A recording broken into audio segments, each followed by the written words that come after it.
Introduction. Why start with why? Certain companies and leaders inspire people around them to achieve amazing goals. They mobilize people beyond using personal incentives and rewards. Instead, they make people feel a sense of purpose and belonging to a community. These effective leaders start with why. They communicate the purpose of what they are doing and the impact their work will have. Here are 3 examples of leaders who put their why first. New section. Story 1. Samuel Pierpont Langley versus the Wright Brothers. Samuel Pierpont Langley had a goal. He wanted to be the first man to build a working airplane. He seemed like the perfect man for the job. He was a senior officer at the Smithsonian Institution, had been a mathematics professor at Harvard, and had secured a $50,000 grant from the War Department to help fuel his ambitions. Already an established man, he sought fame and glory. He wanted to have the same level of fame as a Thomas Edison. He wanted the result more than the why itself. A few hundred miles away, 2 brothers, Will and Orville Wright, had the same vision but none of the resources. They had no funding, no government connections, and no one on their team had a college education. But they had one resource in spades: inspiration. True scientists at heart, they were obsessed about the physical problem of flight and balance, and they were determined to make it work. They endured countless failures because they believed the scientific problem was solvable. And they knew if they succeeded, it would transform the world. This why inspired their team to surmount every setback. The Wrights' inspiration came from starting with why, which was much different from Langley's motivation.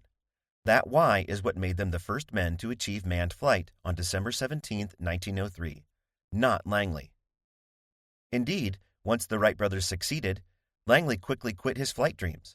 Had he been inspired by the why, he would have been excited to improve on the technology. Instead, since he cared mainly about fame, the failure was humiliating, so he quit. New section. Story 2. Apple Incorporated. The 1960s and 1970s in America were characterized by common people rising up and challenging people in power. This was the case for Steve Wozniak and Steve Jobs, who were at the forefront of the technological revolution. Although Apple is one of the most prominent technological companies today, Wozniak built the Apple I not to make money, but to help the common man.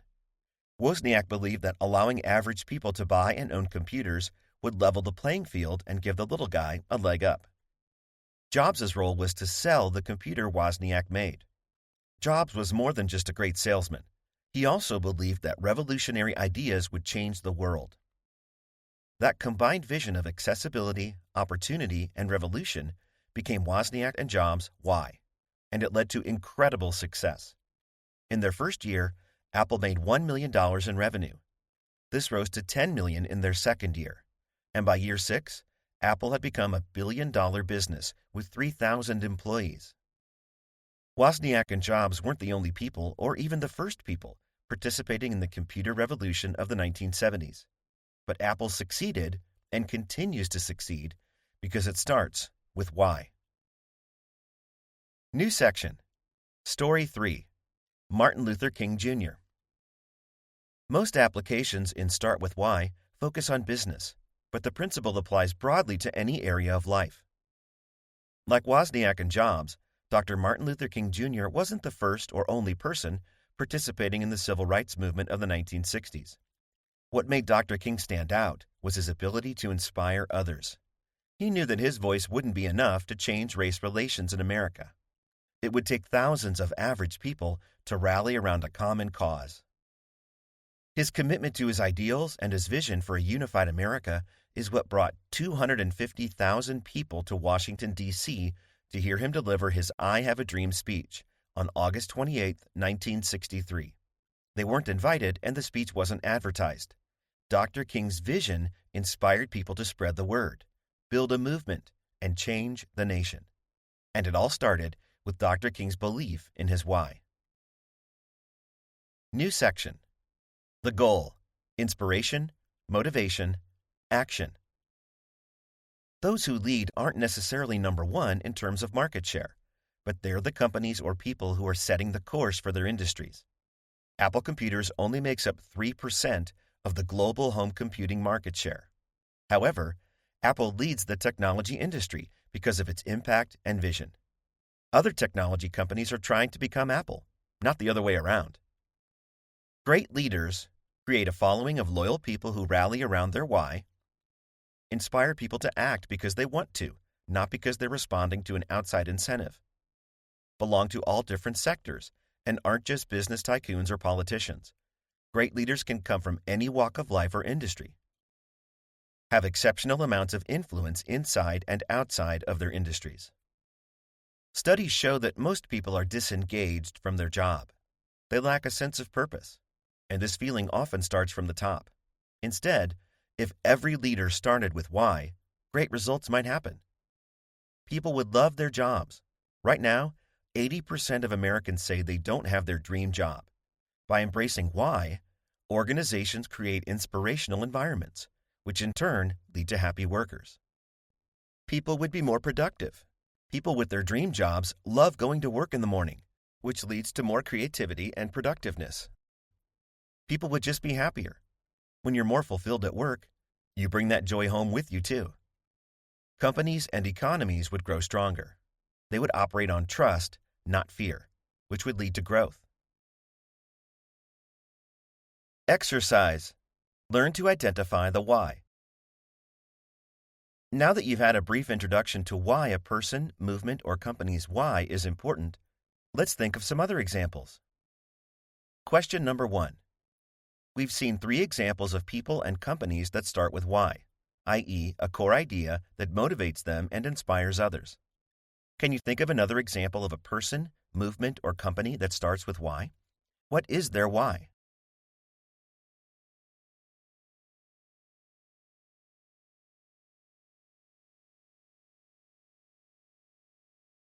Question number 2. Now let's think a little bit more about the why and its function. For the company or person you identified above, list at least 2 ways their why sets them apart from their competition. Some reasons might be loyal employees, a world-changing vision, or radical authenticity.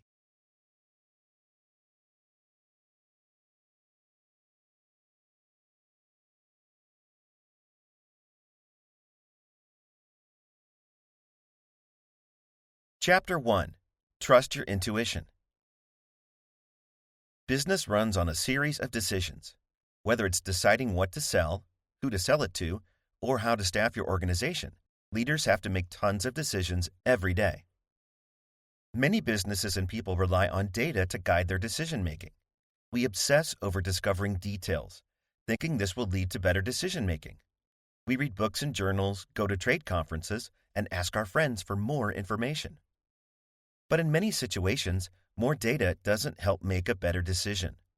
We're often tempted to think that a project didn't work because of some missing vital detail. But sometimes, we have the entire premise of our information gathering incorrect, or we start with a wrong critical assumption. In these cases, no amount of extra data would have helped us make the right decision. Sinek uses an example to illustrate how easily we can make mistaken assumptions. Read this description of a leader and imagine who it is. A 43-year-old man was sworn in as the leader of his country on a cold January day. This man was raised Roman Catholic. His predecessor was a general who led his nation's armed forces in a war to defeat Germany. Who are you picturing? It's tempting to think of John F. Kennedy. But in fact, it's January 1933, and the description is of Adolf Hitler. The point is that it's easy to make wrong assumptions without knowing it. In these cases, collecting more data might not correct your decision-making because you start with a flawed assumption about what's driving your business. New section. Trust your gut. What's the alternative to making decisions with data? By trusting your gut. In many situations, we have no relevant data or ignore the evidence, yet we make decisions using our intuition that turn out just fine. When you start with why, you define a guiding direction that allows you to make proper decisions, even with incomplete data. Essentially, your why is the correct assumption about your business, and you avoid getting misled by false assumptions. Sinek uses an analogy of a group of American executives who visited a Japanese car assembly line. The executives were confused by the door installation process. In the United States, a line worker would take a rubber mallet and tap the door on the edges to fit it perfectly into the car frame. In the Japanese manufacturing line, this step was missing. The American executives were perplexed. The Japanese guide explained, their doors simply fit without manual adjustment because they were designed to fit perfectly from the beginning. They engineer the right outcome from the beginning. When you know why you're doing what you're doing, you're able to start making correct decisions from the outset. Chapter 2. Manipulations don't work. All businesses need to motivate customers and employers to do something, whether that's buying a product or just performing a job. There are two ways we can motivate people to act: manipulation and inspiration. Manipulations use outside influences to get people to buy a product or service. They use the carrots and sticks model of behavior reinforcement. While manipulations may produce short-term gains, they don't create long-term loyalty. Inspiration causes a person to act from internal will, not from outside influence. Commonly, these people are inspired by a company's why.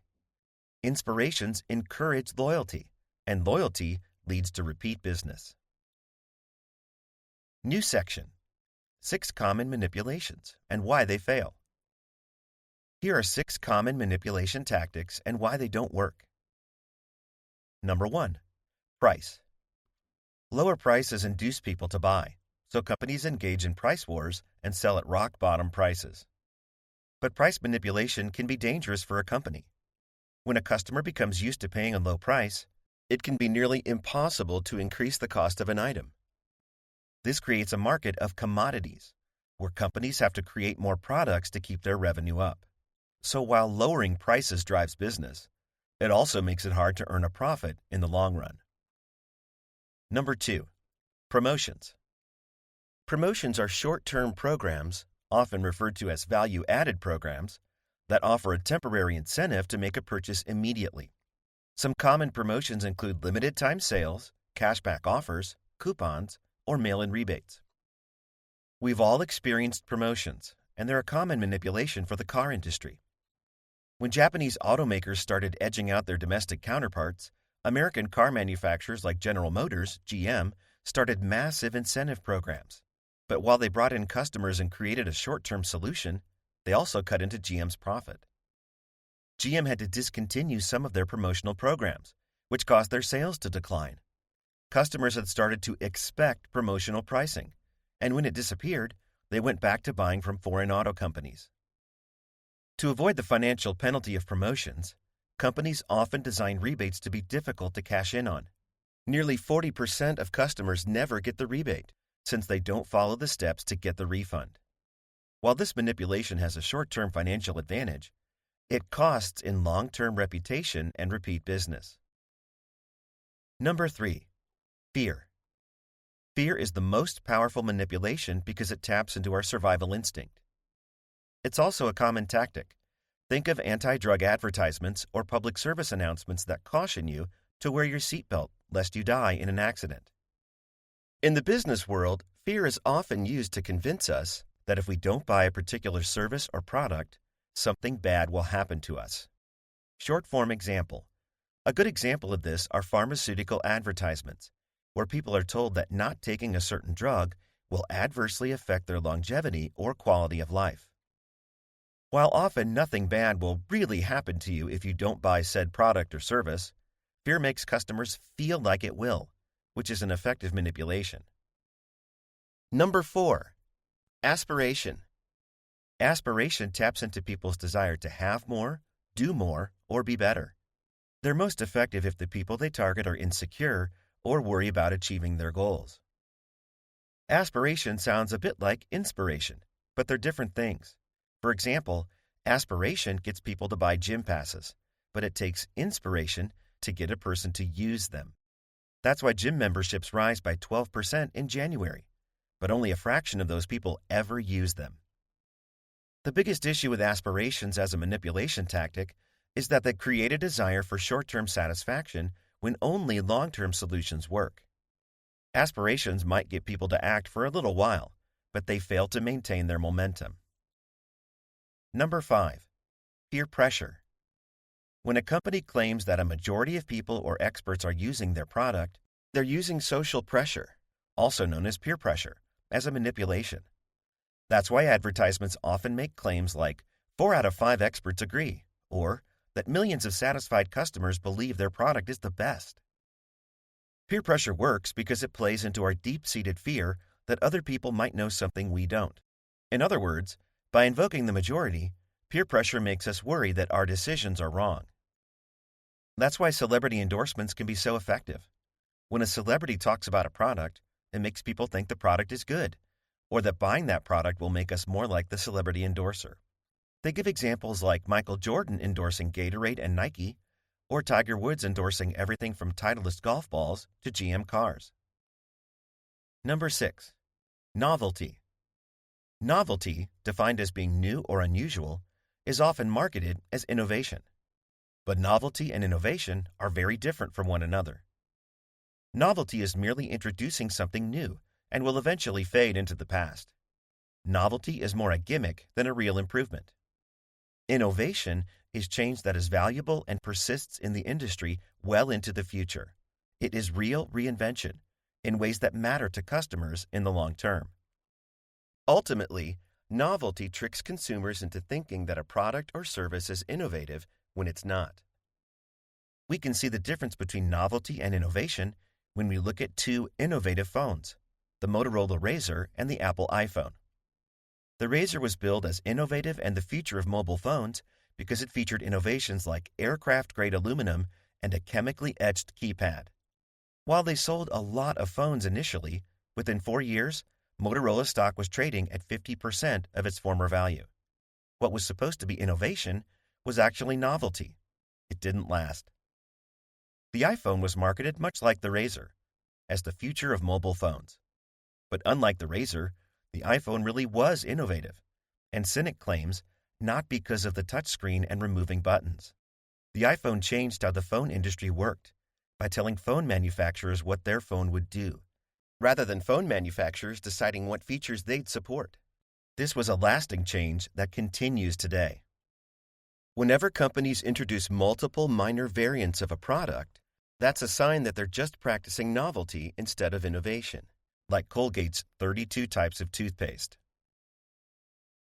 New section. Manipulations only create short-term gains. Manipulations are common because they work in the short term. We live in a world where we value quick results. As a result, manipulation tactics have become pervasive. Most companies use manipulations to get consumers to choose their product or service. And it goes beyond business. Manipulations are commonly used in politics too. In the end, however, manipulations only lead to short-term profits. That's because manipulations lead to transactions, not loyalty. Just like the mallets and car doors from Chapter 1, manipulations are a way companies can slap a bandage on a deeper problem. Because the results are temporary, companies have to keep using manipulations to be successful. New section. Why manipulations are dangerous. Manipulations are an excellent tactic for transactional businesses where you only do business with a customer once. But for any businesses that want lasting relationships with repeat customers, manipulations don't help. In fact, some manipulations can even harm a company's ability to weather downturns in the economy. For example, the American motor industry, which embraces manipulations, found itself struggling in the economic downturn of 2008. Their manipulations might have earned them cash in the short term, but it failed to build customer loyalty. Loyal customers float business through hard times, and without them, the American motor industry crashed. Thus, manipulations ended up costing the industry more money long-term than it earned in the short term. Ultimately, manipulations create stress for buyers and for sellers. For buyers, manipulations make it hard to know what product to buy. They're inundated with so many products and messages that it's nearly impossible to cut through the noise, which in turn stresses buyers out. For sellers, the stress comes from feeling pressure to stand out in such a competitive landscape. Inspiring customers and creating loyalty takes time, whereas manipulations give quick, temporary results. But as we talked about earlier, those results often come at the cost of either A, your profit margins, or B, your repeat customer base. Thus, companies find themselves stressing over finding new customers, making new products, or both. Manipulations are dangerous because their short-term effectiveness has made them the norm. As a result, companies feel pressure to do what their competition is doing. In other words, if the competition is using manipulations, then it's more likely that your company will too. The economic crisis of 2008 is an extreme example of the danger of manipulations. Banks used manipulations both internally and externally. Internally, manipulations like cash bonuses encouraged poor decision-making. Externally, manipulations like aspirations led people to take on bigger loans than they could afford. These tactics led to short-term financial gains, but long-term devastation. Manipulations led to a series of ill-informed short-term decisions, which stacked up like a house of cards. When the house of cards imploded, it took the whole American economy down with it. What's the alternative to manipulation? Inspire your customers with your why. Chapter 3: The Golden Circle. Chapter 3 introduces the core concept of the Golden Circle, one of the fundamental concepts of the book. In essence, the Golden Circle is the embodiment of how you start with why. New section: Defining the Golden Circle. The Golden Circle visualizes the structure of an organization and looks like a bullseye target with 3 rings. The bullseye at the center is the why. The next ring out is the how, and the largest ring is the what. When making decisions or communicating, you begin at the center with the why, then migrate out to the how, then finally the what. Let's define those terms in reverse order. What? This is the product a company sells, the service a company offers, or what a particular employee does. The what is what most companies talk about the most. It's easy to understand, but superficial. How? This describes how the company accomplishes the what. Often, this is considered a company's differentiating proprietary process or unique value proposition. Why? This boils down to the motivation behind why companies or people do what they do. This is often a purpose, cause, or belief. Why does Microsoft make software, for example? Or why does a particular politician want to run for office? Few people or organizations can explain why they do what they do, mainly because it's the hardest to articulate. When it comes to communication, people tend to want to work from the outside in because it's easier to explain your what than it is to explain your why. Often, companies even stay at the outside layers, focusing only on the what instead of the how or the why. In contrast, all great companies have in common that they work the Golden Circle in reverse. They start with the bullseye, why, and work their way outward. Apple and Golden Circle marketing. Apple consistently uses the Golden Circle correctly. They begin with why, then figure out how they'll achieve their vision and what they need to create to get there.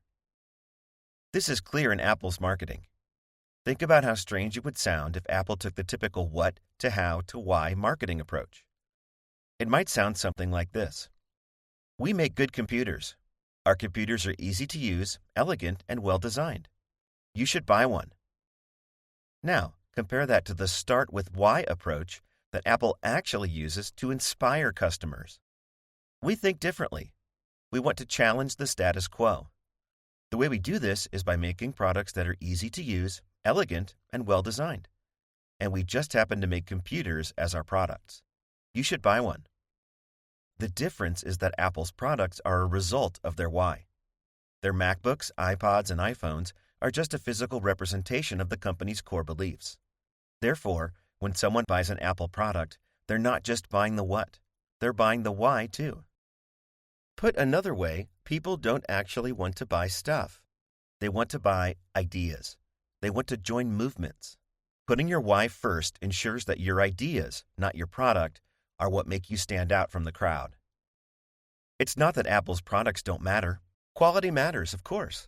But the connection between a strong why and a high-quality what becomes an unstoppable combination. Lots of companies make arguably equally high-quality products, but people don't feel the same emotion and inspiration with a Dell laptop or a Samsung phone. Apple is unique in the strength of people's emotional and inspirational connection to their mission, and this starts with why. Apple and Golden Circle decisions.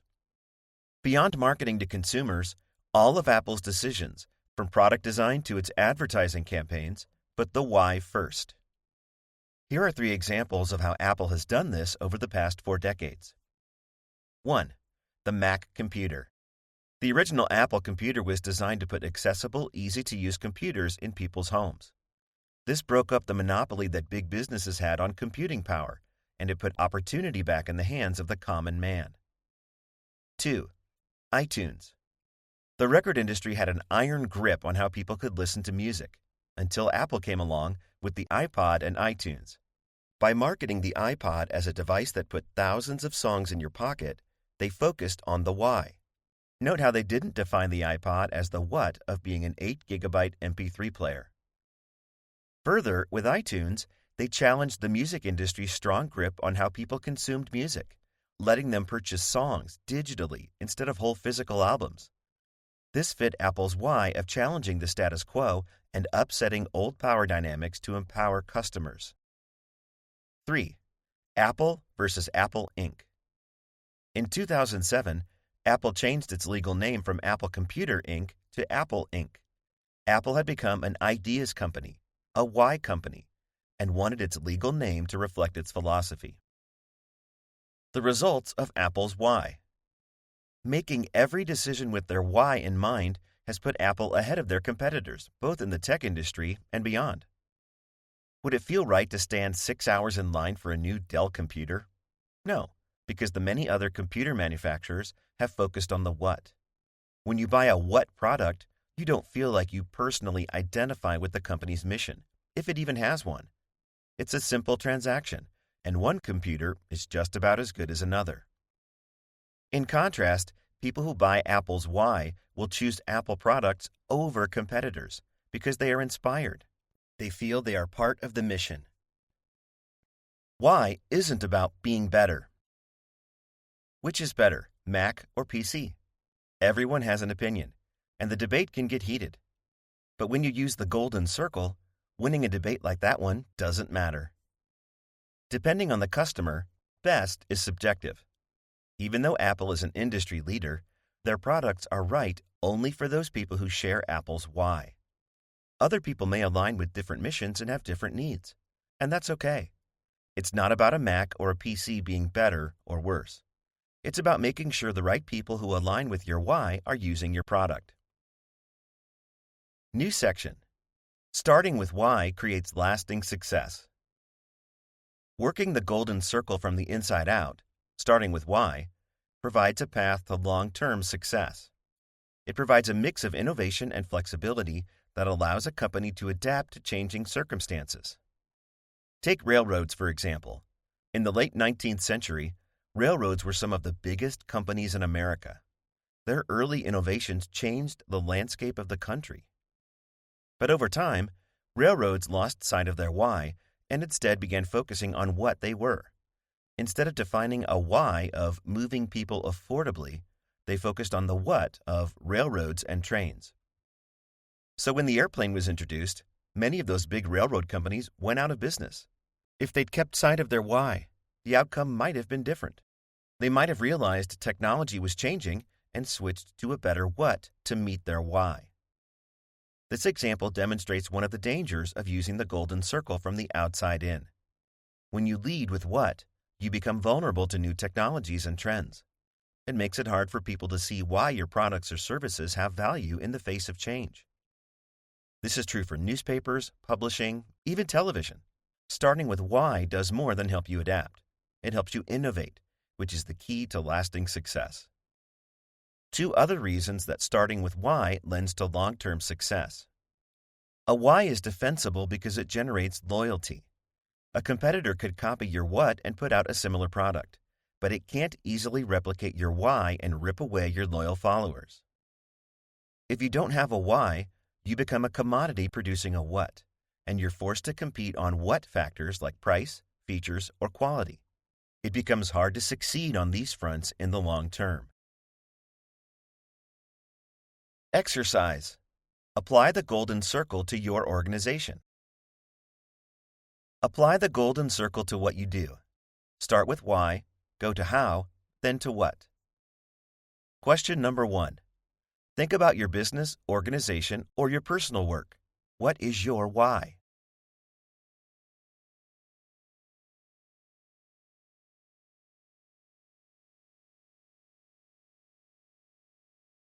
Question number 2. What is the how? How do you achieve your why?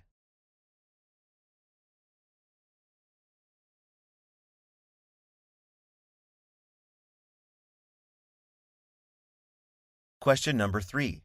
Finally, what is the what? What are you actually producing that's of value to others? Does this match your how and your why?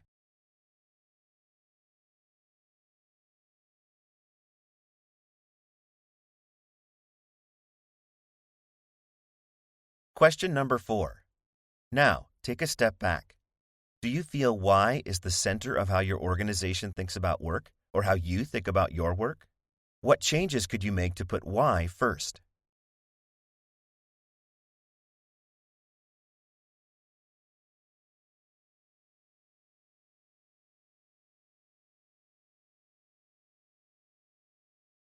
Chapter 4.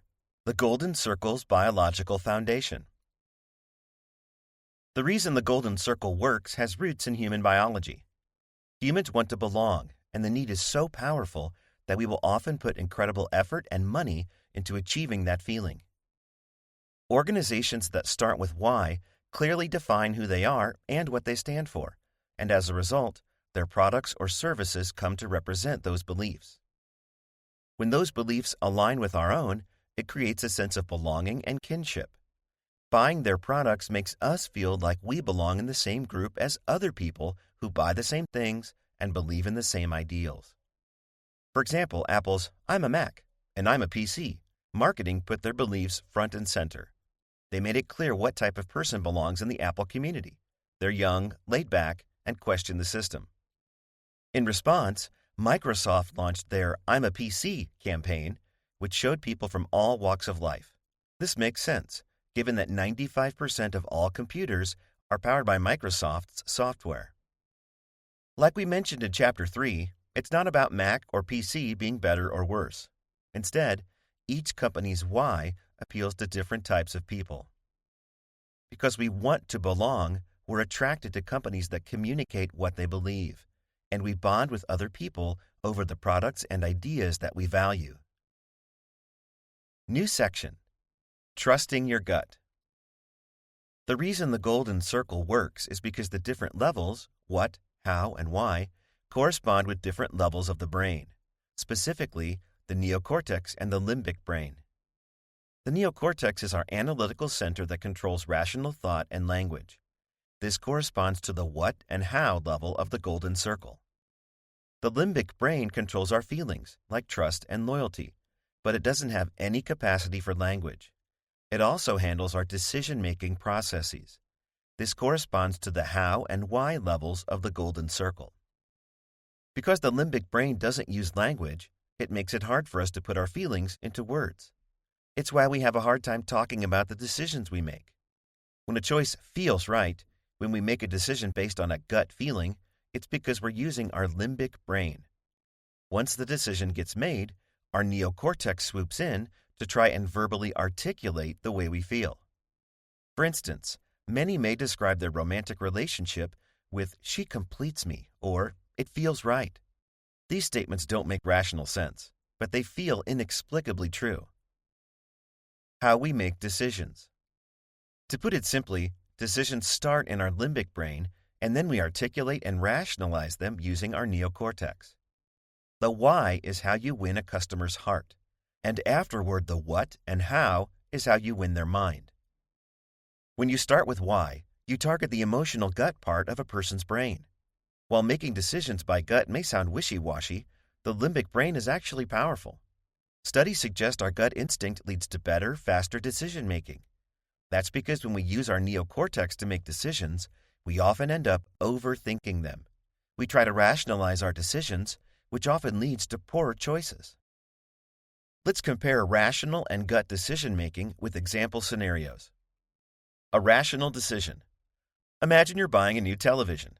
The sales clerk gives you all the rational, data-driven reasons you should buy a certain model. So you do.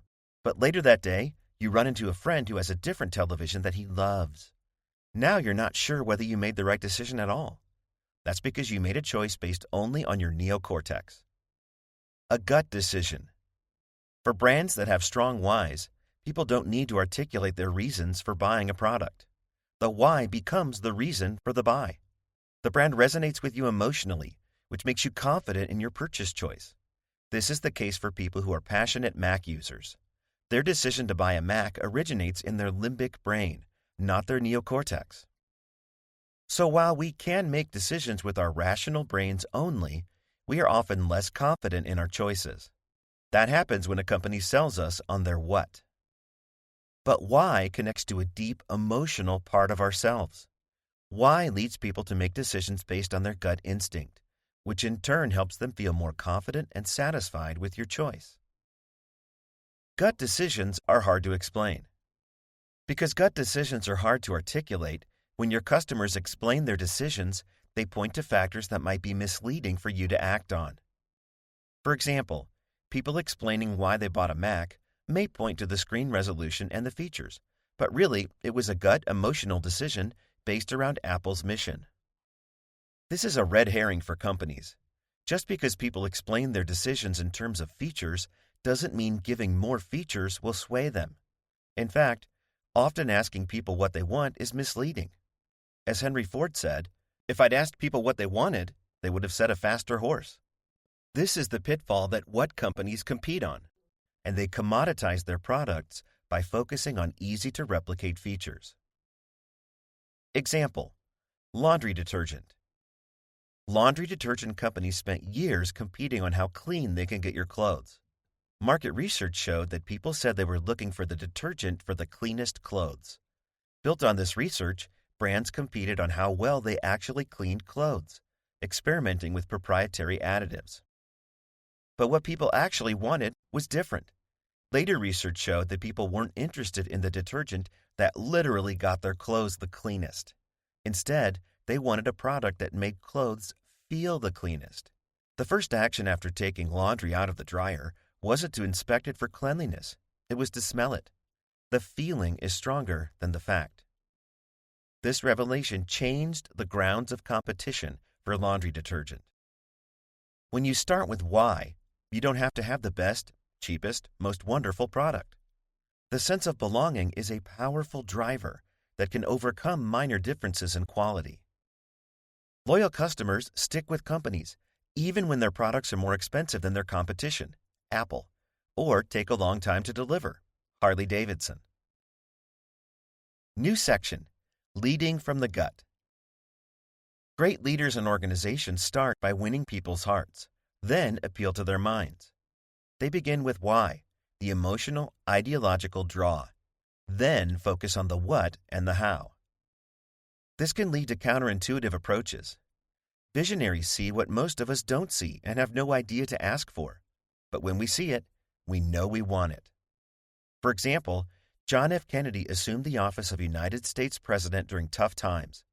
But instead of focusing on what he planned to do, he famously started with why, serving the country. Similarly, Southwest Airlines entered a crowded market where air travel was a luxury that was inaccessible to normal people. Instead of charging more for their tickets to make a profit, they decided to charge less. That's because affordable, accessible air travel is their why. Exercise. Trust your gut. When has your gut triumphed over your rational brain? Question number 1. Think about a time when your gut instinct triumphed over the more logical, rational choice when making a purchase. What was the outcome? How would the outcome have changed if you went with your neocortex or rational brain instead?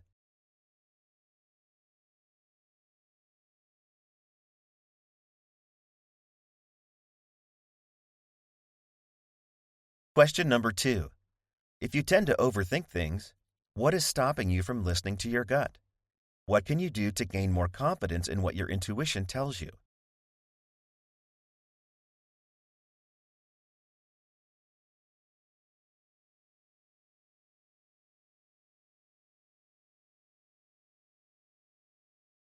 Chapter 5: The Three Principles of the Golden Circle. The Golden Circle is a powerful tool that helps you run inspirational companies or become a great leader.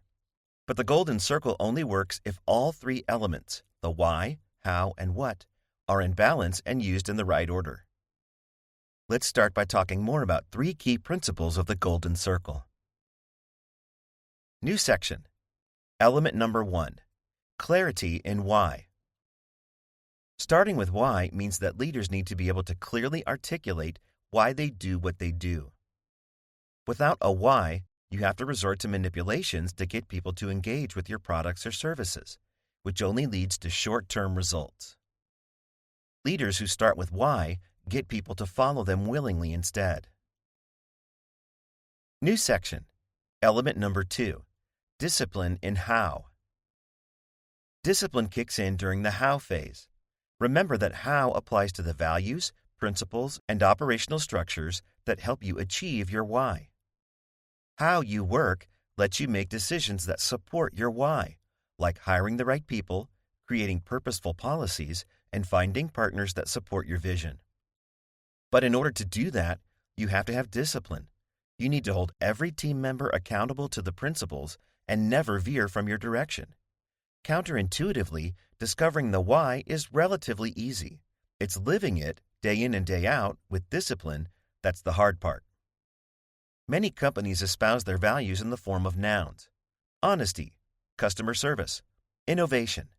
But effective discipline comes from articulating your values as verbs. Instead of integrity, say, do the right thing. Instead of innovation, say, ask how everyone else is wrong. These verbs help people understand how they should act, which in turn helps them make better decisions in pursuit of the why. New section. Element number 3: consistency in what.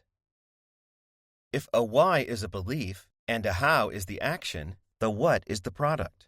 It's what you produce and everything you say and do, including your marketing and hiring practices. To maintain the public's belief in your why, your what needs to be consistent with how you live the why. All of your actions, from the products you put on the market to the way you treat your employees, should support your why. That level of consistency proves to outsiders looking in that you actually believe in your why. If you betray your why and are inconsistent in how you follow your principles, people won't know what you stand for. If you say your company questions the status quo as a why, but you put out Me Too products indistinguishable from the rest of the market, you sound inauthentic. Authenticity is also important when it comes to sales, because it helps people believe in what they're selling. By being authentic and honest and appealing to the limbic brain, you can build customer relationships that are based on trust, not manipulation. Consistency and the authenticity that comes from it create long-lasting relationships and long-term success. Authenticity in action. Apple versus Dell. Apple believed, and continues to believe, that its products like the Mac, iPod, and iTunes challenge the status quo. As a result, people understand why Apple does what it does, which is what makes their products authentic. To compete with Apple, Dell released its own MP3 players and PDAs. But Dell doesn't communicate its why, which means that consumers have no idea why Dell made those products, other than to compete with Apple. This translates to a lack of authenticity, which makes entering a new market segment more expensive and harder. The takeaways from this example are 1. That authenticity comes from having a clear why that you believe in. 2. Authenticity is important to customers. And 3. Cultivating authenticity is important to sustained success. New section. Using the Golden Circle in the correct order. Once you have clarity in why, discipline in what, and consistency in how, it's time to make sure you deploy them in the right order. Remember, great leaders and organizations work the Golden Circle from the inside out, not from the outside in. That means you have to start with why, which provides the framework for the how and the what. By keeping each step in order, you inspire people by connecting with who they are on a much deeper level. This creates reciprocity, because you start with why, your product, or what, becomes a representation of your beliefs. Customers that share your beliefs will be drawn to your products, which in turn serve as an outward representation of their own why too. Starting with why turns people who might say, "I think this is the right decision," into those who say, "I know this is the right decision." And when you're able to create a situation where people are able to verbalize their rationale for making a gut decision.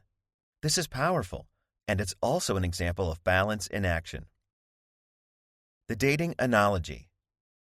As a thought experiment, consider Tom, a man going on a date. When he sits down, he starts with his what. "I'm a really successful person. I own a BMW, and my best friends are all CEOs or models. I'm rich, and I can buy you lots of nice things." Obviously, Tom sounds obnoxious, the kind of person who wouldn't get a second date.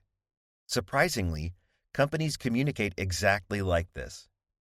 Our product has the best features. Our customers are the biggest companies in the world. We're making a lot of money, and you should buy our product too. Now think about Tom starting with why. What gets me out of bed every morning is making an impact on people by solving their problems. It's the best feeling in the world. I'm also super lucky to get career success doing what I love. I've gotten to know lots of interesting people, and I'm fortunate to be able to buy nice things. Instantly, by starting with why, then putting the what after, Tom becomes less obnoxious. Likewise, companies should message the same way. We come to work every day to solve our customers' problems. This is the best feeling in the world, and this is good for business. We're very successful, and we have the world's biggest companies as our customers. Our company has never been doing better. New section. Case study. Southwest Airlines. Southwest Airlines was founded by Herb Kelleher and Roland King in 1967 in order to make low-cost air travel available to everyone. At the time, only 15% of Americans traveled by air because it was so expensive. Here's how they used the golden circle in order. Why? Southwest wanted to make air travel accessible to everyone, no matter your profession, income, or walk of life. They wanted to make air travel available to normal, everyday people and give them the freedom to travel. How? To do this, they needed to remove barriers of access. They decided that buying a ticket and flying had to be easy, affordable, and fun. This would make air travel accessible to the other 85%. Additionally, Southwest became disciplined about embodying these ideas to every single aspect of their business: their hiring practices, their marketing, their culture, and their aircraft operations. What? All of this boiled down to selling affordable plane tickets to their customers. The why, how, and what all came together in a balanced mix, which led to amazing customer loyalty. People heard Southwest's message loud and clear, saw that the company supported their why in every aspect of the business, which created authenticity and trust. It came through in their tagline: "You are now free to move about the country." That's the reason competitor airlines like TED and Song, which were created by United Airlines and Delta to compete with Southwest, ultimately failed within 4 years of launching. While it was clear their what was to provide cheap flights, they lacked a why. It felt inauthentic. These were just old airlines trying to grab a share of the market. As a result, they became commodities competing on price, rather than inspiring loyal customers. Embracing the 3 principles of the Golden Circle and keeping them balanced has had a hugely positive impact on Southwest Airlines business. Now people choose to fly Southwest for more than just their low fares. They choose Southwest because it's a company that inspires them. Southwest's why is clear, which means even when their routes and prices aren't the best, people still choose to fly them over the competition. Exercise. Operate with discipline and consistency. Is your business operating with a balanced circle in mind? Question number 1. Now that you know your organization's why, do you think your company clearly and consistently articulates its why? Why or why not?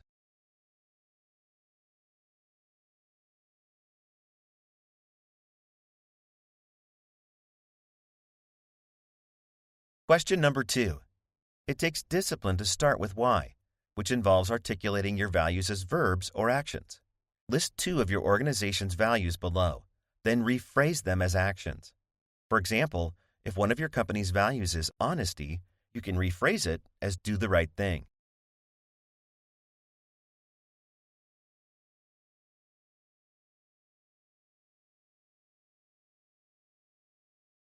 Question number 3.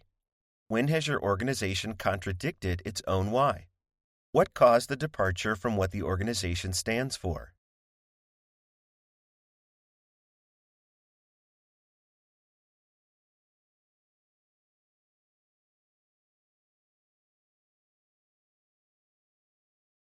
Chapter 6. Establish trust. Trust is a gut feeling. It exists in the limbic brain and can't be rationalized. That's why we trust certain companies even when things go wrong, and mistrust other companies even though they do everything right. And when people trust a leader or organization, they place a higher value on it. Sinek defines value as the transference of trust, meaning value is the result of people trusting in you, your product, or your company. Consequently, you can't rationally convince someone to trust you. You have to earn that trust by showing them that you share their values and beliefs. That happens when you clearly communicate your why. Once people trust you, they will follow you willingly. New section. Trust and culture go together. Trust is important because it's also the foundational building block of culture. Culture emerges when a group of people who believe and value the same things unite around those shared ideals. When we are around people who think like us, we start to trust them. On an individual level, we form communities with people who share similar beliefs, values, and ideals. In other words, we form communities with people who share our why. Consequently, those with strong whys tend to attract like-minded people and create a sense of belonging. That's why companies with strong whys tend to have strong cultures and high levels of trust, both internally and externally. In turn, being in a community of people who are there for the same reasons builds trust. We believe that someone who shares our beliefs is also more likely to have our back and not take advantage of us. Consider hiring a babysitter. You don't know much about this person, other than that she's from the same community and thus might have the same values as you. Yet you trust this near stranger with taking care of people dearest to you, your children.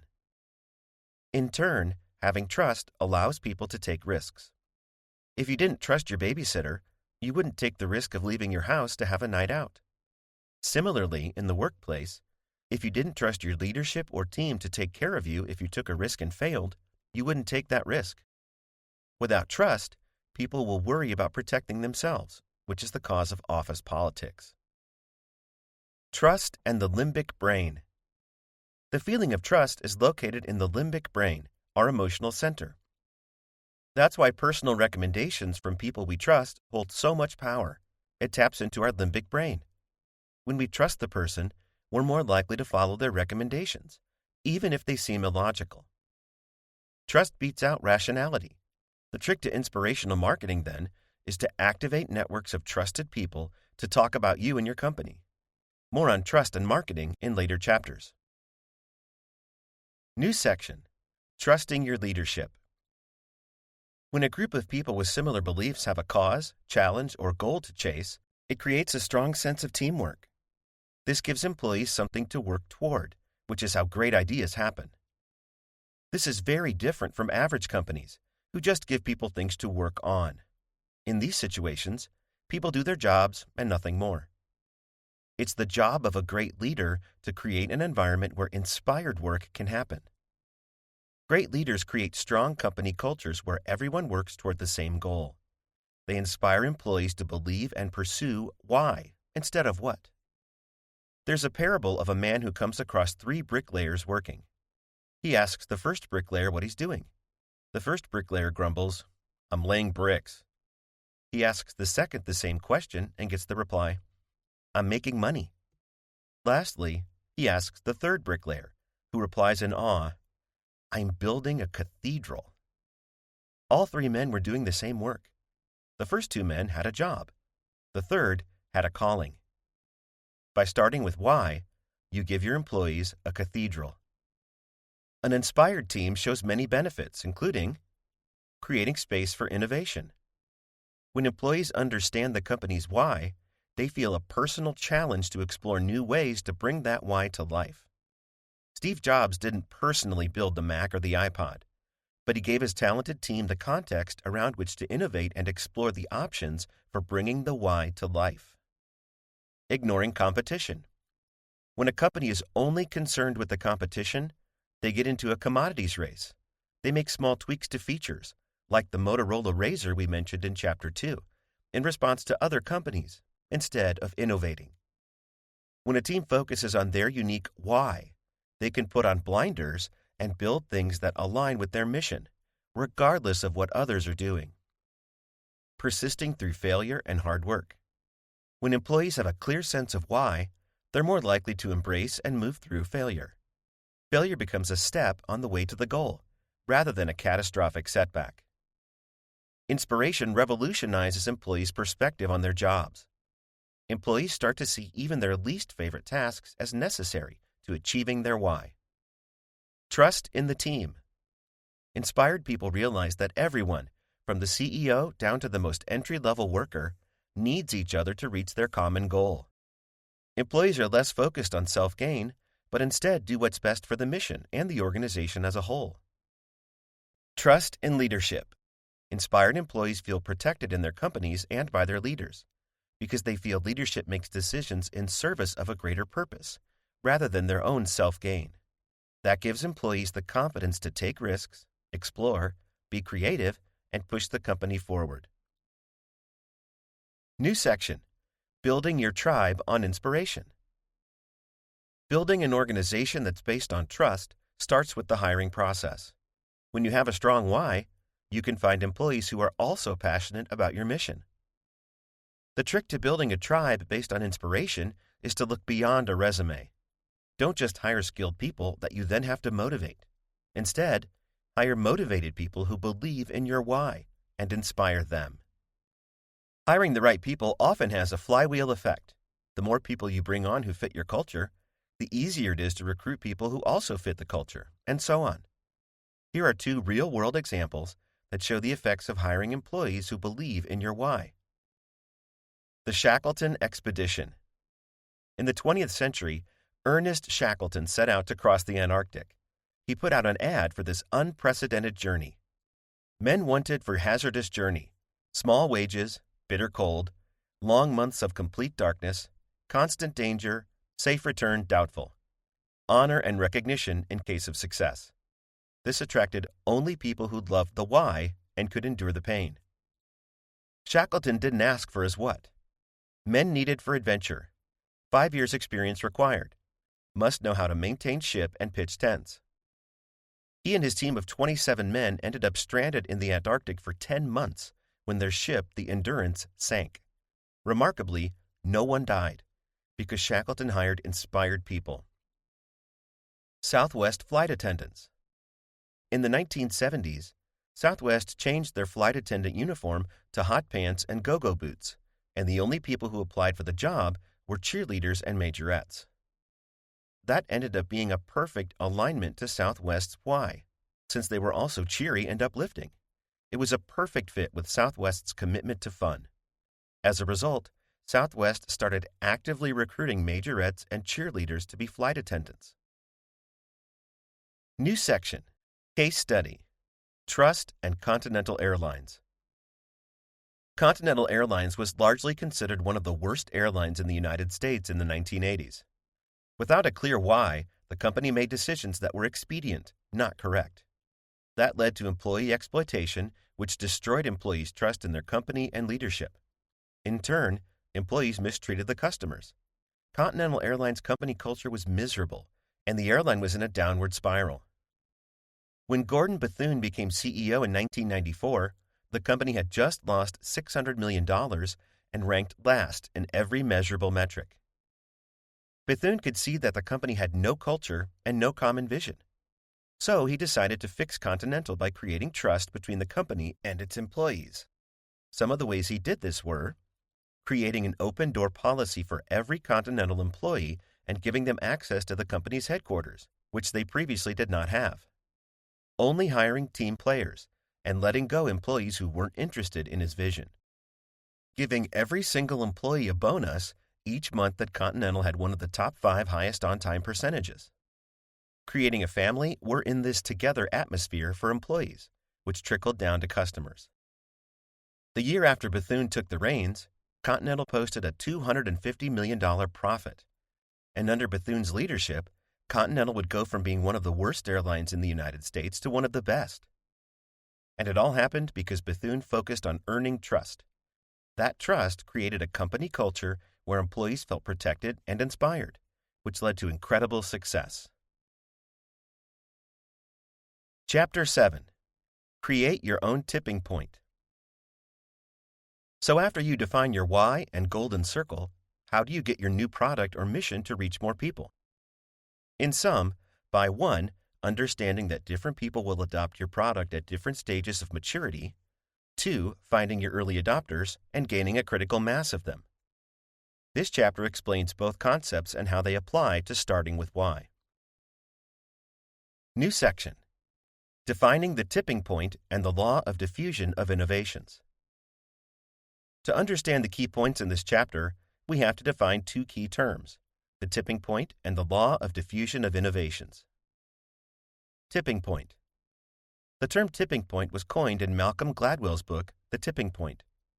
According to Malcolm Gladwell, a tipping point is the point in a situation, process, or system beyond which a significant and often unstoppable effect or change takes place. Related terms for this include critical mass and inflection point. Tipping points happen when a mass of influencers unite to support an idea or a product.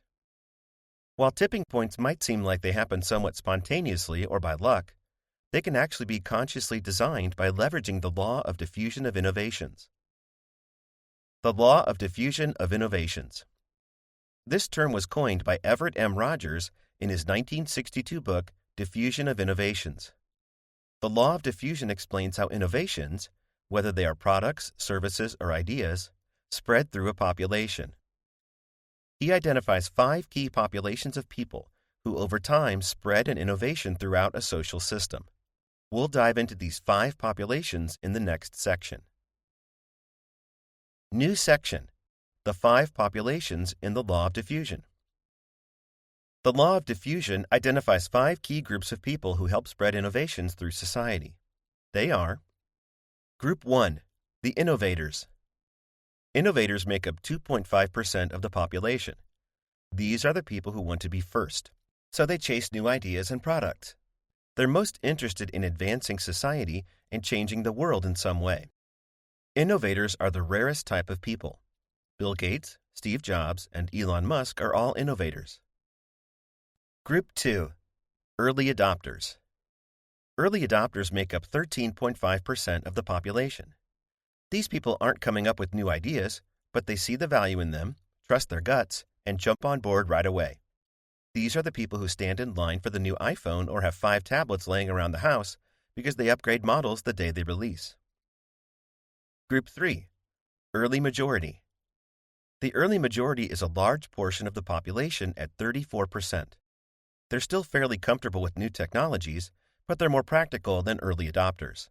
Additionally, they're less likely to act on gut instinct, so rationality matters more to them. Group 4, late majority. The late majority, like the early majority, makes up 34% of the population. Also like the early majority, they're more practical. However, they're even less likely to make a decision on gut instinct, and even when presented with rational reasons for an innovation, they're much less likely to hop on board. Group 5, laggards. Laggards are the type of people who still miss rotary phones. They make up 16% of the population, and they're actively hostile toward new innovations. These are the people who are resistant to change. In the law of diffusion, these groups are spread along a bell curve, where the top and bottom groups, innovators and laggards respectively, represent the smallest portions of the population, and the middle groups, the early and late majorities, represent the largest. In tipping point scenarios, All five of these groups unconsciously work together over time to spread an idea until that innovation eventually becomes part of our status quo. There's one important caveat. The law of diffusion category a person falls into depends on the product. For example, one person might be an early adopter when it comes to smartwatches, but in the late majority when it comes to new fashion. That's because everyone has different whys.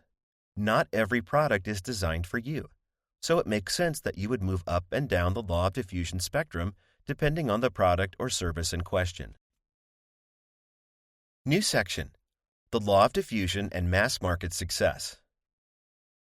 So how can we use the law of diffusion to create tipping points and mass market success?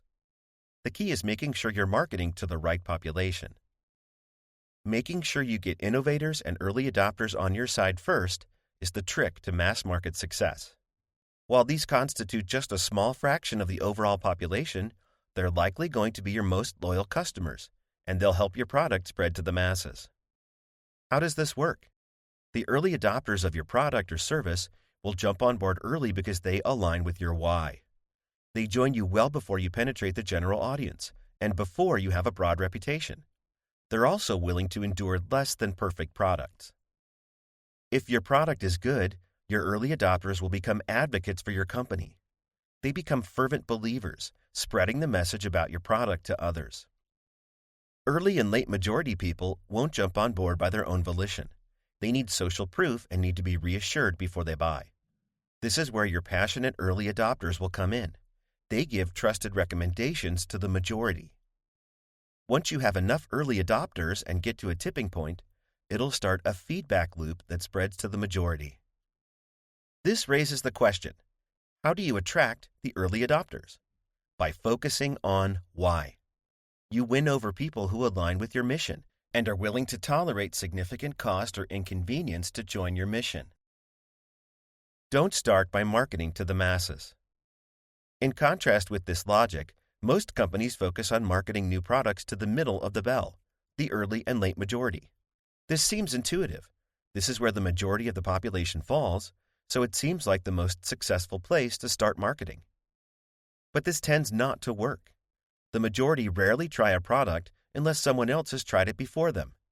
Since they're risk-averse, they want a trusted recommendation before they jump in.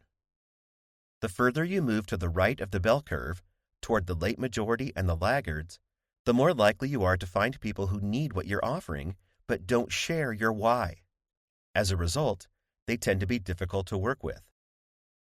You should avoid working with the late majority and laggards. Not only will you struggle to get them to see your value, you'll probably never win their loyalty. Instead, start by building a tipping point.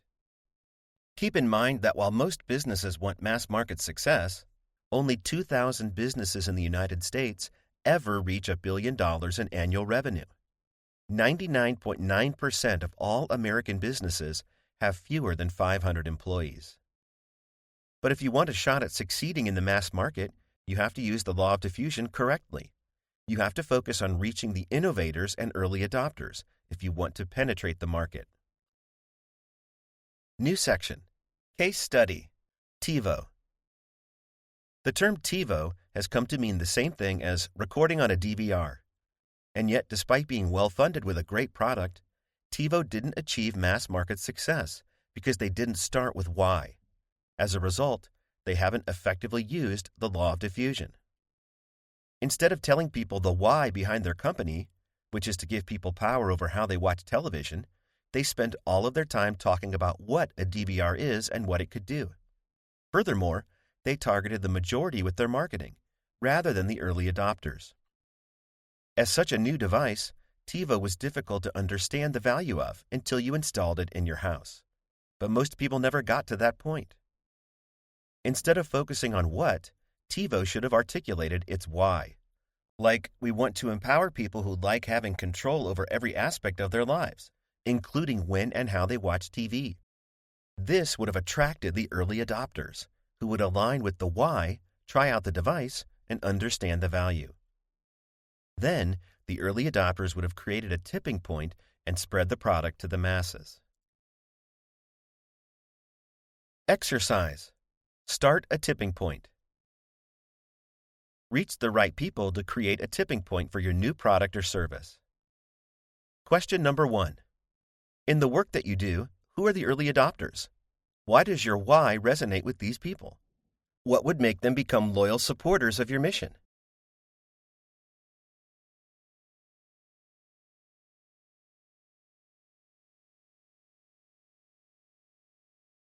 Question number 2. How can you best reach these early adopters?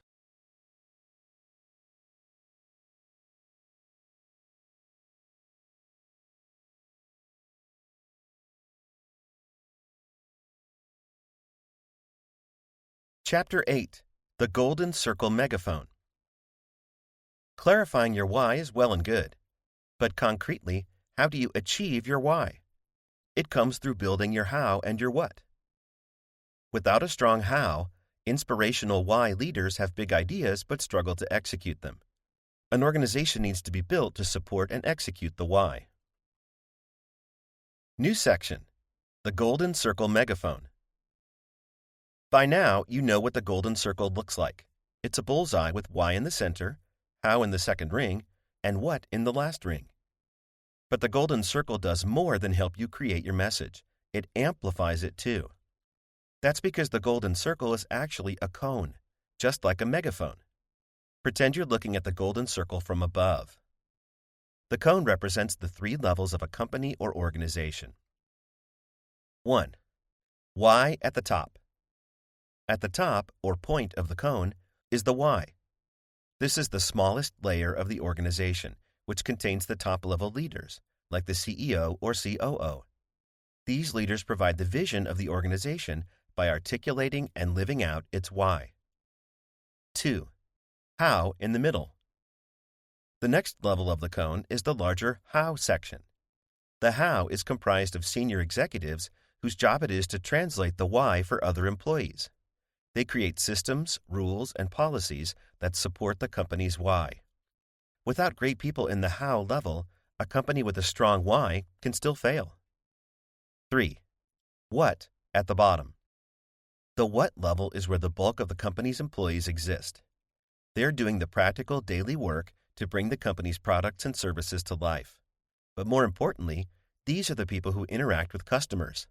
If they can't articulate the company's why, then customers won't understand it either. When you start your message at the top and pass it through your organization, it amplifies, just like it would if it passed through a megaphone. It affects people within your organization, and then the organization uses it to amplify the message to the outside world. Combining a charismatic why with a hard-working how. Strong, charismatic leadership that starts with why is critical. But most whys need a practical how to help translate their vision and passion to the rest of the organization. Whys are big idea optimists who believe all of their ideas are possible. Hows live in reality and are better at building the processes that bring those bold ideas to life. Whys have the vision and imagination needed to change industries, but they often don't know how to do it. Hows have the ability to create change, but they don't have the vision to know what changes to make. Why types live in the future, and hows live in the present. Whys are dreamers, while hows are practical. Why types and how types are capable people who can run businesses without the other. But in order to build a world-changing movement or organization, both need to exist. Without a strong how, inspirational why leaders have big ideas but struggle to execute them. Here are some famous examples of why and how partnerships that have changed the world. Disney. Walt Disney, why, and Roy Disney, how. Apple. Steve Jobs, why, and Steve Wozniak, how. Microsoft. Bill Gates, why, and Paul Allen, how. Case study. Martin Luther King Jr. and Ralph Abernathy. Martin Luther King Jr. and his civil rights movement exemplify the ways why and how people work together to achieve their common goals. In this case, while Dr. King was the leader and the why behind the push for racial equality, he was supported by Ralph Abernathy, who handled the how. Abernathy's job was to help individuals understand what steps they needed to take to be part of the movement. Then King's followers, the people in the what level, hit the pavement to create change. Great leaders are great because they have a team of excellent how-type people. Leaders can keep their sights set on the path ahead while their how team figures out how to implement ideas and create an organization oriented around the leader's vision. And because great leaders are charismatic, they attract incredibly talented how types that also believe in their vision. Don't confuse amplification with volume. Amplification happens when you successfully share your why using the golden circle. Unfortunately, it's easy to confuse amplification with volume. Volume comes from a combination of money and publicity stunts. With enough of both, you can create expensive advertising campaigns that keep your message front and center and the volume cranked up to high. But volume alone doesn't create loyalty. Take, for example, a publicity stunt that happened on the Oprah Winfrey Show in 2004, where Oprah gave a new car to every member of her studio audience. Everyone remembers the stunt, but no one remembers the type of car she gave away, the Pontiac G6. In the end, Pontiac spent $7 million to market their car through this publicity stunt, but it quickly faded from memory since the stunt didn't reinforce the brand's why. In contrast, people remember the event because it reinforced Oprah's why, which was to be spontaneously generous to those around her. Energy versus charisma. Similar to volume versus amplification is the idea of energy versus charisma. While energy can motivate people, charisma is what truly inspires them. It's easy to create energy within an organization through manipulations like bonuses or incentives. But charisma is what makes a leader or an organization great. Charisma has little to do with someone's personality or physicality. Instead, charisma comes from clearly understanding your why and living it. This is magnetic. People are drawn to others who have a die-hard belief in a purpose greater than themselves. In other words, energy is short-term excitement, where charisma comes from knowing your why and working toward a goal bigger than yourself. Charisma inspires people, which creates loyalty. Energy versus charisma. Steve Ballmer and Bill Gates. To see the difference between energy and charisma, let's compare two former CEOs of Microsoft, Steve Ballmer and Bill Gates. Steve Ballmer is known for being high energy. When he makes speeches, he's enthusiastic. He often runs around the stage, and audiences respond to it. But energy alone isn't enough to sustain a movement. It wears off. Bill Gates, on the other hand, lacks Ballmer's energy. He's soft-spoken, but when he speaks, it's with conviction. That's because he knows his why and believes in it wholeheartedly. He saw a vision of a computer on every desk in every home, a why that resonated with his employees and customers. And today, with his work at the Gates Foundation, he has the admirable why of relieving as much human suffering as possible with the resources at his disposal. So while Ballmer has energy, Gates has charisma, and that charisma comes from starting with why. New section. Case study. Ron Bruder. Entrepreneur Ron Bruder has had repeated success because of his commitment to starting with his why. His belief that if you show someone an alternative possibility, it creates the possibility for that idea to be realized. First, he started Greenwell, a travel company that was one of the first to fully computerize its operation.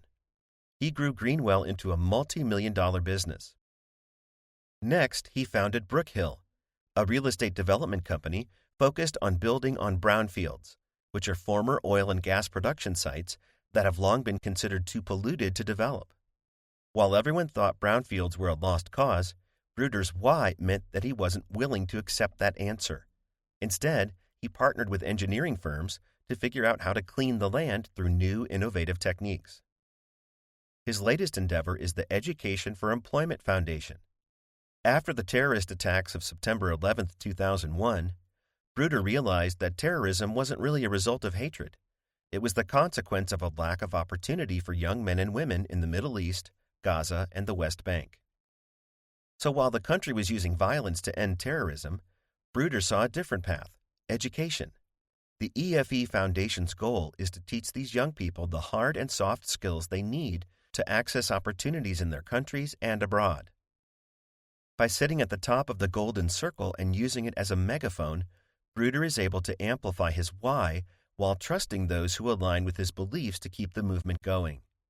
This is how Bruder is able to repeat his success over and over again across industries.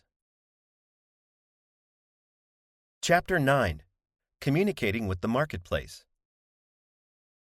Now that you're thinking of the golden circle as a three-dimensional cone, it's time to talk about what that cone is sitting on, the marketplace.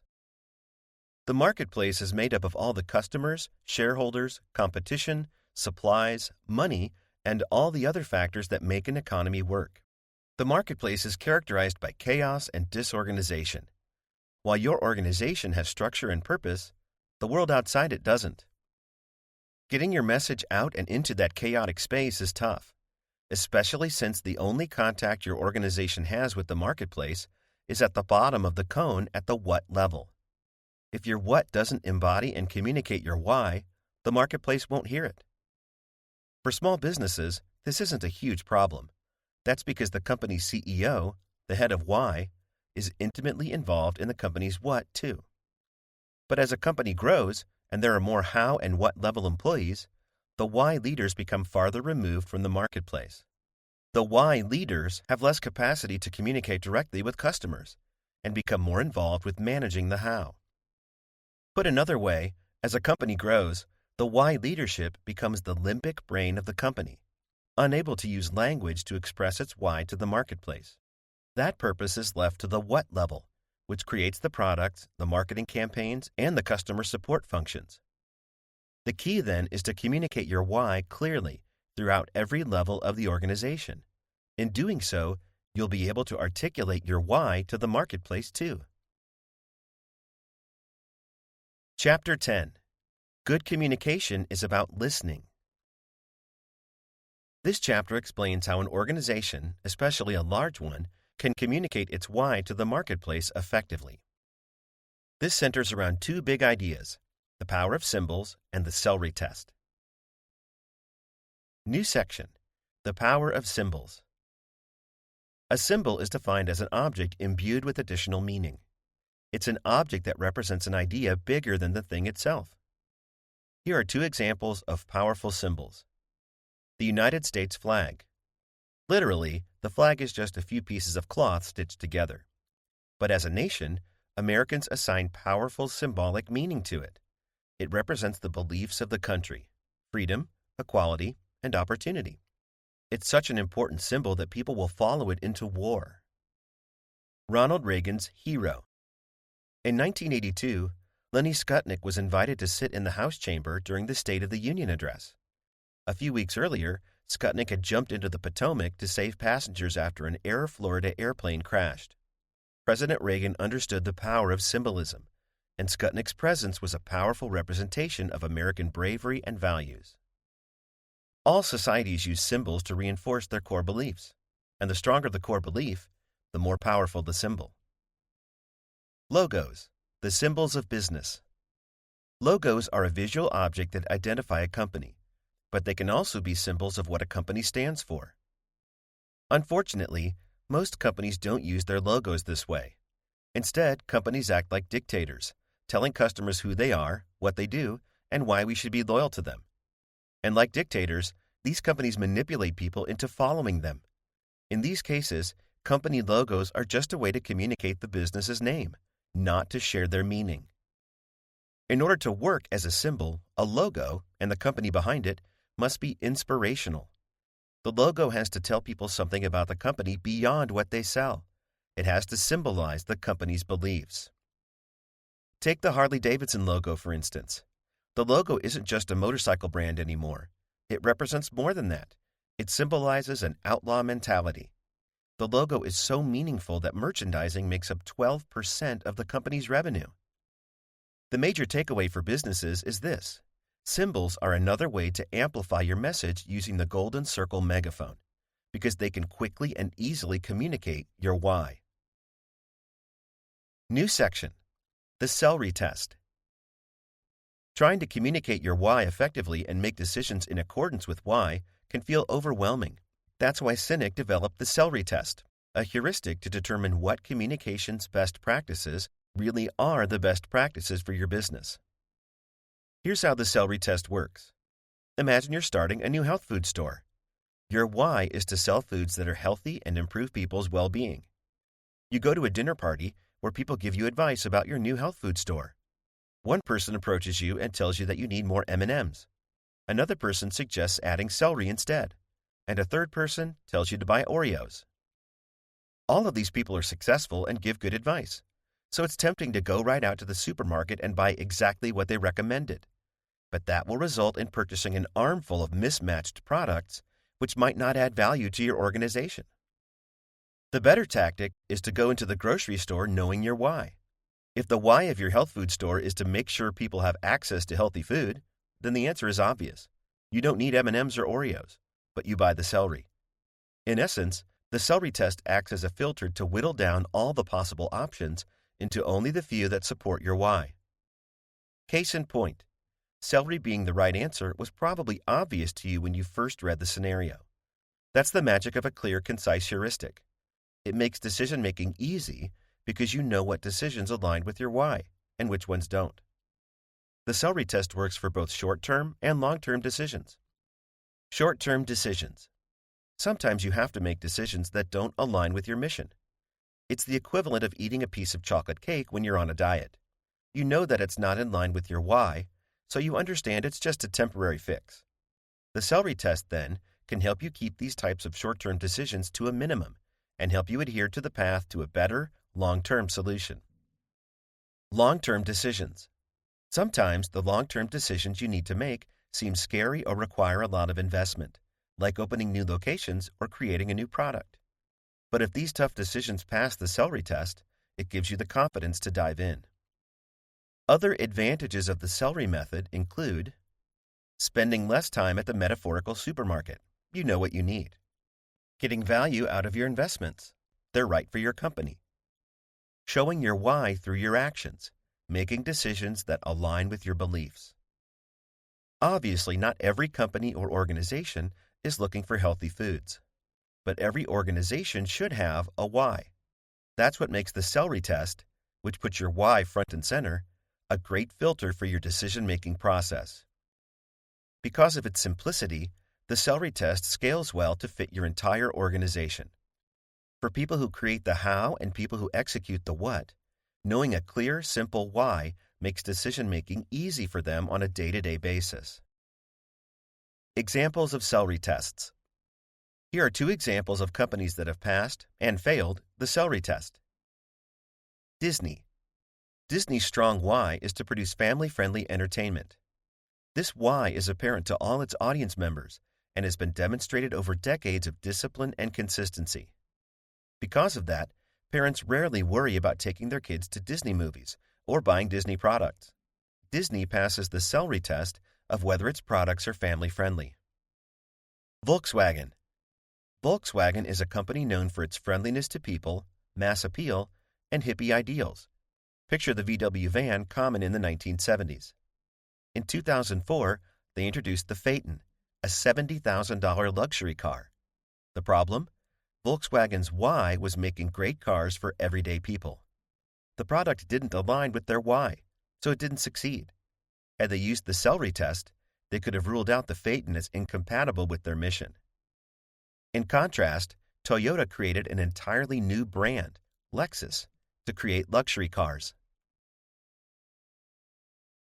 Chapter 11 through 12. How success separates you from why. So far, the book has covered how to take a company or organization without a clear why and put it on the right track. But what happens when a company has a why, but has lost it along the way? New section. How success can negatively affect your why. Top executives and business owners have a common problem. When they were asked whether they felt successful, 80% of attendees said no. They all felt that as they became successful, they lost the thing that made their business special. The pattern. Although these leaders knew what they did and how they did it, they'd become disconnected from their why. The biggest hurdle any company will face is success. That definitely sounds counterintuitive, doesn't it? After all, isn't success the goal behind starting with why? The problem is that as a company grows, leadership becomes more removed from the company's messaging. In terms of the golden circle, when your company grows, the rings of the golden circle get wider, which moves the leader with the passionate vision further away from making every decision for the company. When that happens, it's easy to shift focus from why to what. And before you know it, why starts coming last. Sinek refers to this as the split, which he says happens to many successful companies. That's why success, or at least success that makes you lose sight of your why, can have negative ramifications on even the most successful company, like having your why's clarity become cloudy, or worse, non-existent, losing your motivation or inspiration, employees feeling like work is just a job, not a mission. Think of it this way. The growth of a company is usually measured by your what. As your what increases, your company grows. That makes your megaphone louder. But without sticking with your why, your message gets muddy. Eventually, your communication with your customers isn't inspirational. It's just noise. Case study: the problem with Walmart. When Sam Walton founded Walmart in 1962, he had one core belief. If he looked after people, then people would look after him and his company. Sam Walton believed in the power of community. That philosophy is what led Walmart from its humble beginnings as a mom-and-pop shop in Arkansas to become the biggest retailer in the world. As the company grew, Sam Walton stayed committed to his why. But when he died, the Walmart became disconnected from its why. Instead, executives began to focus on how the company did business, selling products at low prices. But in the process, it sacrificed how it treated people. As a result, Walmart has faced scandal after scandal over treating employees poorly, and it owes hundreds of millions of dollars in settlements. Competition and changing economy isn't what's hurting Walmart. Walmart has become its own worst enemy because its success has disconnected it from its why. New section: the school bus test. To counter the problem of losing your why, using the school bus test is simple. If your CEO was hit by a school bus tomorrow, would the organization continue to thrive? If yes, that means the founder's why has been embraced by the company from the top down. Even without the CEO, the mission remains clear. If not, that means your why is too dependent on the CEO's presence. Without a clear legacy of why, the organization will eventually split into what, which will erode the company's competitive edge.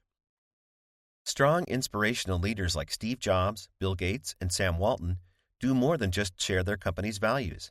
They embody them and maintain discipline throughout the organization. So when those leaders are gone, the company runs the risk of moving into the split. In other words, a change in leadership is a good time for the company to lose sight of its why. Unfortunately, this is a common issue. Here are 3 examples of companies that haven't planned for succession and, as a result, have gone through the split. Walmart. After founder Sam Walton died, the company stopped working on being a part of the community and instead focused on selling goods at low prices. Microsoft. When co-founder Bill Gates stepped down, Microsoft stopped being a company out to change the world and instead became a software company. Starbucks. With the exit of founder Howard Schultz, Starbucks stopped being the third space for people to meet and exchange ideas. It became a premium coffee shop instead. Plan smooth successions. Since the why usually comes from the company's founder, it's important to plan for a smooth succession that keeps your why intact when he or she eventually leaves. In order to make the transition successful, the original founder needs to make their why as clear as possible. They have to leave a clear cause or belief for their successor to champion. Without that, the next leader is more likely to focus on the company's what. Successors to influential leaders need to be picked based on their belief in the company's why, not necessarily their skills or current position. If the new leader can't communicate the company's vision and values clearly, then the employees in the organization won't be able to either. Chapter 13. Where Why Comes From. In this chapter, Sinek reinforces the process of following why by tracing it through three examples: Apple, the English longbow, and his own journey to becoming a mentor and coach. New section: The Apple Journey. Apple has put why first since its inception. When Apple first started, Steve Wozniak and Steve Jobs saw the company as a way to give individuals power. At the time, companies held a monopoly on computing, and Jobs and Wozniak believed that by empowering individuals with computing power, they could change the world. Igniting revolutions by empowering people became the company's why. Just like the company, all of Apple's products and their launches have started with why. The Blue Box. While this product never made it to shelves, the Blue Box was designed to help people avoid paying long-distance rates on phone bills, which were exorbitant in the 1970s. Although the product was definitely illegal, it certainly embodied their belief in empowering people to take on corporate forces. The Apple I computer. Launched in 1976, Apple entered a market that was dominated by IBM. But instead of giving corporations the tools to maintain power like IBM, Apple put computing power in the hands of individuals. Now people and small businesses had the same computing ability as the big guys. The Macintosh. In 1984, Apple developed the first computer to ever use a graphical user interface, or GPU. Now anyone could use a computer. You didn't need special training or a degree in computer science to make one work. Once again, Apple empowered the individual. iPod, iTunes, and the iPhone. Each of these devices challenged the status quo, whether it was in the music industry, telecommunications industry, or in personal electronics.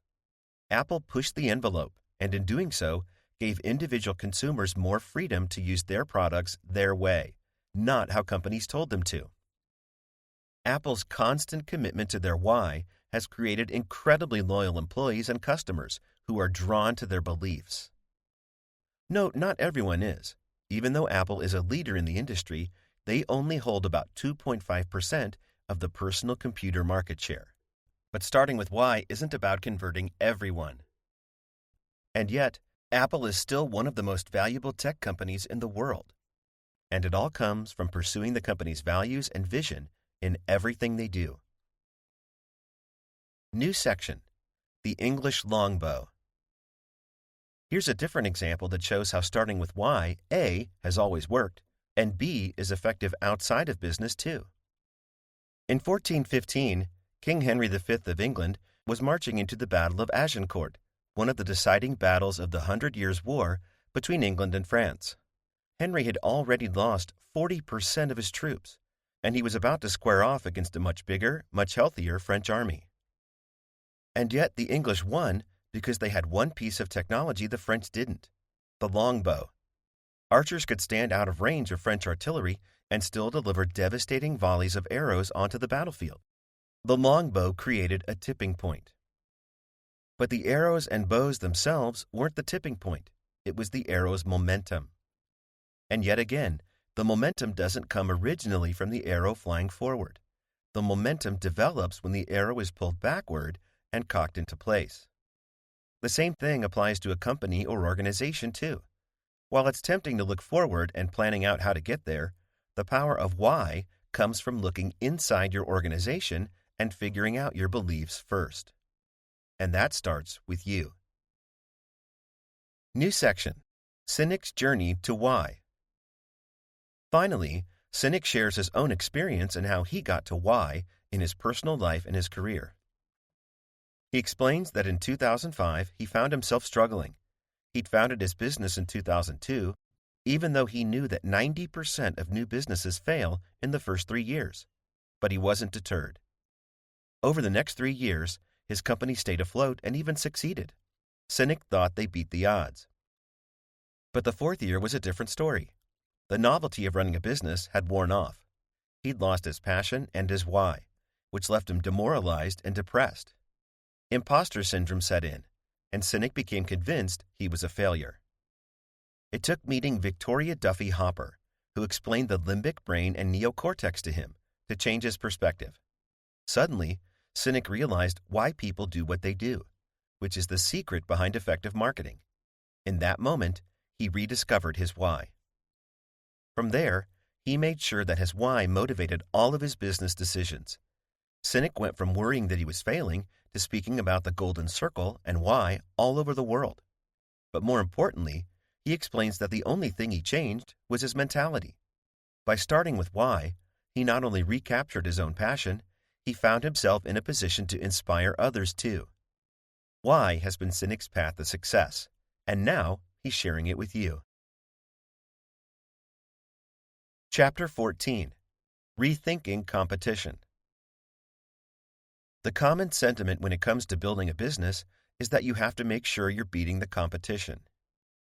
But the problem with that idea is that it makes you focus on what other companies are doing rather than steering your own. Instead of competing against others, it's more effective to compete against yourself. Here's an anecdote of Ben, a high school cross-country track runner. He was the slowest on his team because Ben was born with cerebral palsy. Running was hard for Ben, but he pushed himself to finish each race. His why was to challenge himself to do better every race. His teammates, all faster than he, support his why. After every race, they come back onto the track to run beside him to the finish line. This story reminds us that when you compete against yourself and no one else, other people, even those who others might identify as your competitors, want to help you. Companies and organizations that focus on why are more concerned with pushing their companies forward than going head-to-head with the competition. Starting with why makes you laser-focused on your own mission, not the missions of others. And that leads Sinek to make his final point as he sums up the impact of starting with why. When you start with why, you make smarter decisions more quickly, you foster optimism, creativity, and loyalty within your employees, you create loyalty and trust with your customers, you inspire others and become an innovator in your industry. In other words, starting with why can change more than just your own life and business. It can change the world. This concludes the short-form guide to Start with Why by Simon Sinek.